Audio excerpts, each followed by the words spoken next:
Hello everyone, this is Megha and welcome to Pankh Academy. So in this video we are going to cover part B of chapter number 1, Introduction to Statistics. So let's start.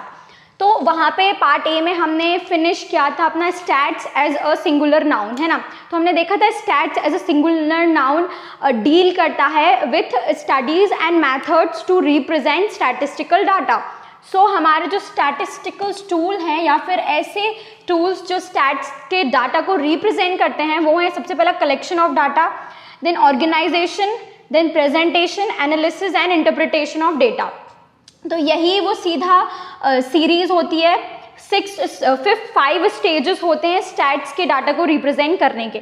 सीधे कि सबसे पहले आप collect करते हो, organise करते हो, present, analyse and then you interpret them, and these are the techniques with them you actually deal with these data. That is census or sample technique. collection आप census से करोगे या sample technique से करोगे. फिर organize आप array of data and tally bar से करोगे. then you present them in tables, graph और diagrams. then you analyze percentage, average निकालते हो आप. फिर interpretate magnitude of percentage, average and the degree of relationship between different economic variables. ठीक है. तो ये आपकी डिफरेंट मेथड्स होती हैं अलग अलग स्टेजेस के लिए. इस पे आपके पूरे एक चैप्टर्स डेडिकेटेड हैं. यहाँ पे सिर्फ आपको इतना जानना है कि 5 स्टेजेस होते हैं स्टैटिस्टिकल टूल के: collection, organisation, presentation, analysis and interpretation. ठीक है. फिर हमारा है स्कोप ऑफ स्टैटिस्टिक्स. तो हम 3 चीज़ें इसमें स्टडी करेंगे. First is nature of statistics, subject matter of statistics and limitation of statistics.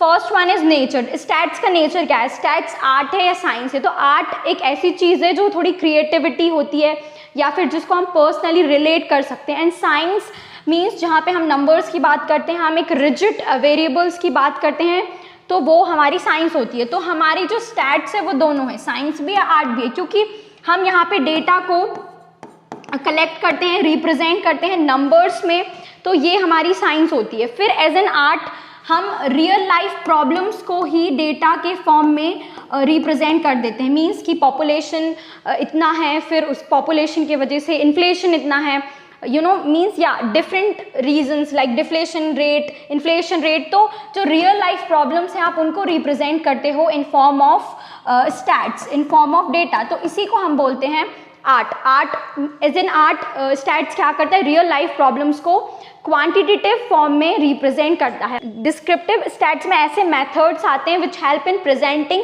And analysing of data. Then inferential stats में आप सिर्फ कुछ सैम्पल्स ले लेते हो और उससे कंक्लूजन ड्रॉन करते हो. जैसे अगर आप डिस्क्रिप्टिव स्टैट्स के हम एग्जांपल लें तो आपको एक क्लास है, उसमें स्टूडेंट्स की हाइट चेक करनी है, तो आप जाके हर एक स्टूडेंट की हाइट को मेजर करके आप पता लगाओगे कि यहाँ पे क्या मीन्स एवरेज हाइट है इस क्लास की के स्टूडेंट्स की.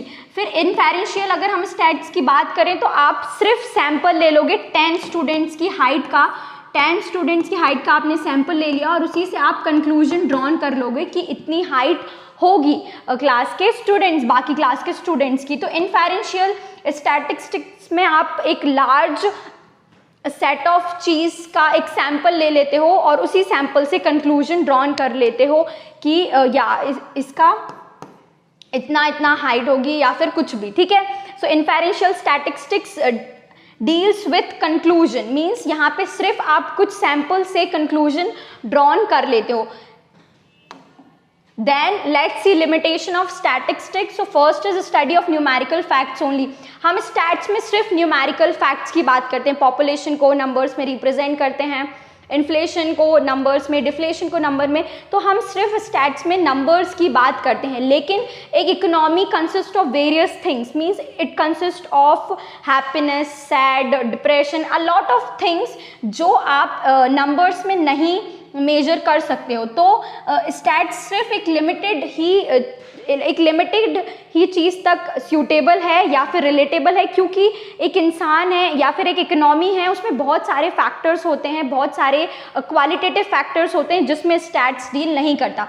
सो इसका ये लिमिटेशन है that it does not study qualitative phenomena like happiness, sad index and all of these things. Then study of aggregates only, means ये सिर्फ टोटल की बात करता है, टोटल पॉपुलेशन, टोटल इनकम और एवरेज इनकम, मीन्स ऐसी totality में ही डील करता है। इसको एक इंडिविजुअल से या एक इंडिविजुअल से कुछ लेना देना नहीं होता। एक इंडिविजुअल की इनकम क्या है, एक इंडिविजुअल की इंडिविजुअल प्रॉब्लम क्या है, ये एक एग्रीगेट प्रॉब्लम्स में डील करता है, एग्रीगेट इनकम में डील करता है, एग्रीगेट पॉपुलेशन।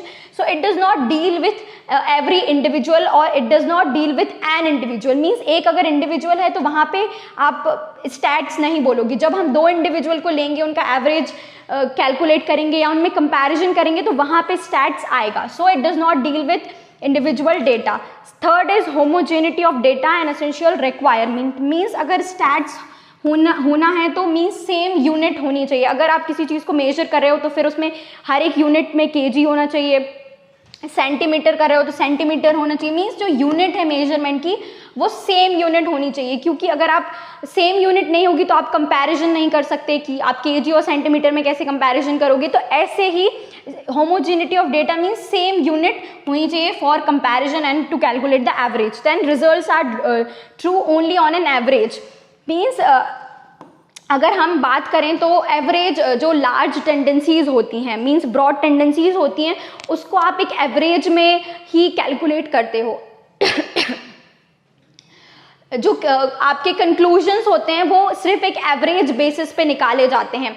आप हर एक इंसान की हाइट नहीं बताओगे, आप मीन्स हर एक कंट्री की पॉपुलेशन नहीं बताओगे, आप एक एवरेज पॉपुलेशन बताओगे, आप एक एवरेज हाइट बताओगे। तो ये सिर्फ एवरेज ही डेटा से डील करता है। It does not deal with each and every data. Then can be use only by expert. Also stats को स्टडी करने के लिए you have to be expert in that particular field, तभी आप स्टैट्स से डील कर सकते हो, अदरवाइज इसका मिसयूज होने लगेगा।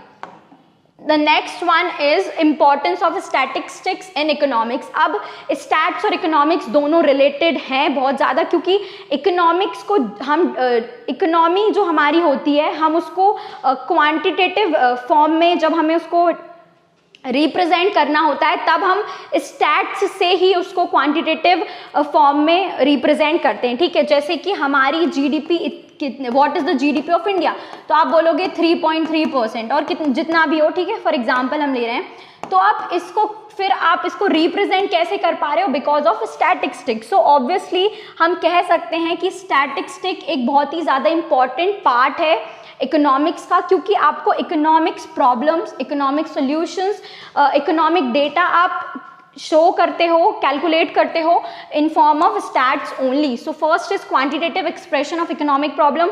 इकोनॉमिक प्रॉब्लम को क्वांटिटेटिव फॉर्म में आप कैसे एक्सप्रेस करोगे? What is the population of India, what is the inflation rate of India, what is the GDP of India.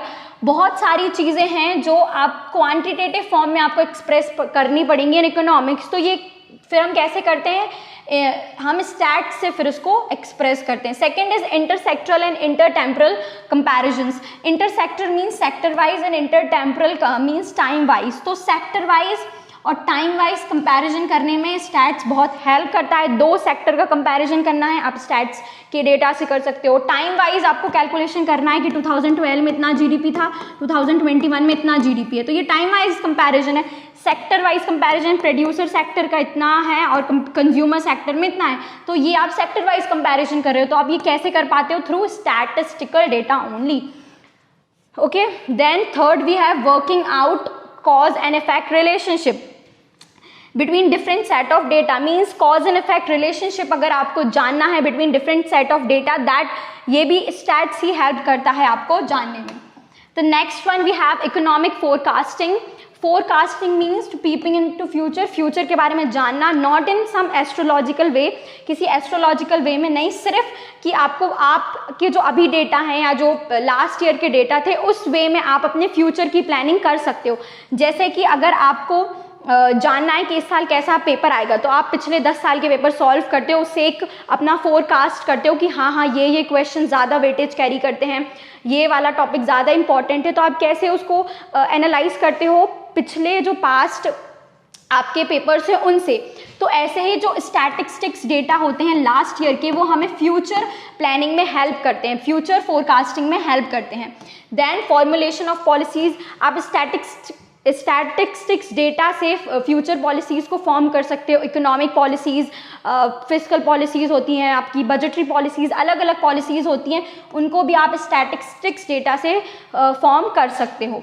Then means हाँ, जो हमारी गवर्नमेंट होती है, फाइनेंस मिनिस्टर होते हैं, वो कैसे फॉर्म करते हैं पॉलिसीज़ को, वो ऐसे ही इन्हीं स्टैटिस्टिकल टूल से करते हैं। स्टैटिस्टिक्स डेटा होते हैं जो लास्ट ईयर के, उनको एनालाइज करके ही करते हैं। Then we have economic equilibrium. Equilibrium means balance between consumer and producer sector.